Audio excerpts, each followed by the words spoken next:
Hi, everybody. This is Silvio Canto in Dallas, Texas on Tuesday, March the 6th.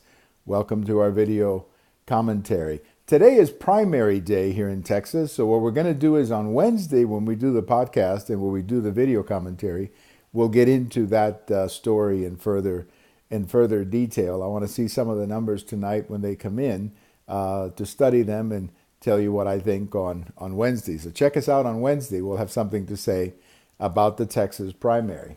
Today I want to talk about a couple of other big stories in the news. One is North Korea, and the other is the U.S. Embassy in Cuba. Let's talk about Cuba first.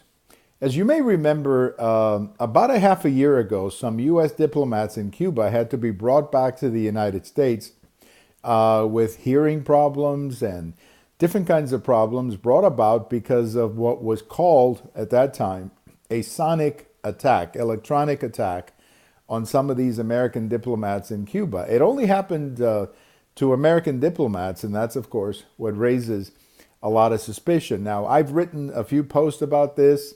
I've said that it could be a third country. I've even gone as far as to say that it could have been an inside job within the Cuban government to make Raul Castro look bad.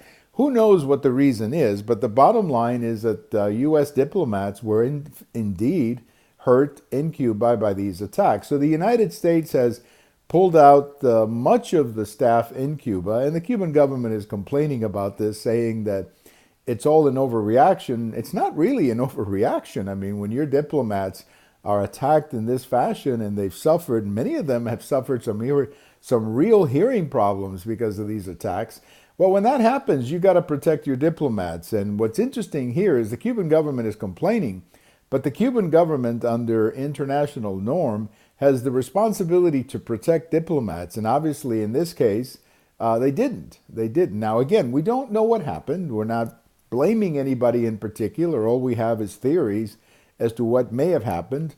But clearly, U.S. diplomats were attacked in Cuba. That's a fact.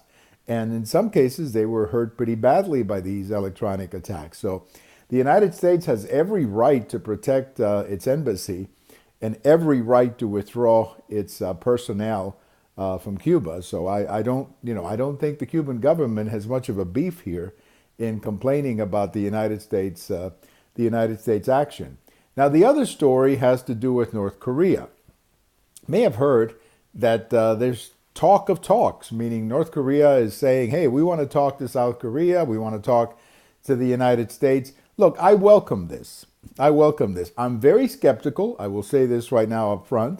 I am very skeptical with anything you do with North Korea. We've been here before where they promise to talk, they promise to change, and they never do.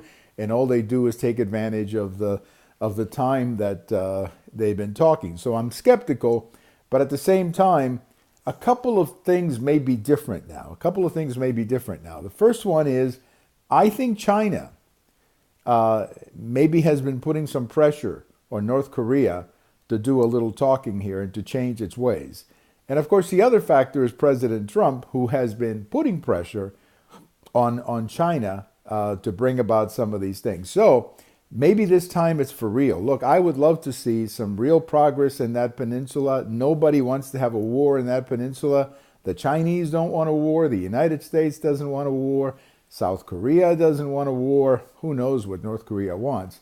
But let's assume, at least give them the benefit of the doubt, that they want to resolve the issue as well. In the end, if we can fix this by talking, I think that's always better. That's always a better solution, because a war in the Korean Peninsula is going to be awfully bloody, awfully bad. The United States will prevail, but the cost, particularly to the people of South Korea, is going to be just beyond explanation. So I'm optimistic. I'm optimistic that these talks will result on something worthwhile or in something worthwhile. I'm optimistic, and let's hope so, because as I say, in this case, talking is a heck of a lot better than going to war, because a war in that peninsula, it's just unthinkable, the kind of damage that it could do. So let's hope for the best on these talks between North and South Korea. Thank you for watching. We have all of these commentaries over at YouTube, over at Twitter, and over at my blog. Thank you for watching. Have a good day. And don't forget, Wednesday, we'll talk about primary or the primary here in Texas. Bye-bye, everybody. Bye-bye.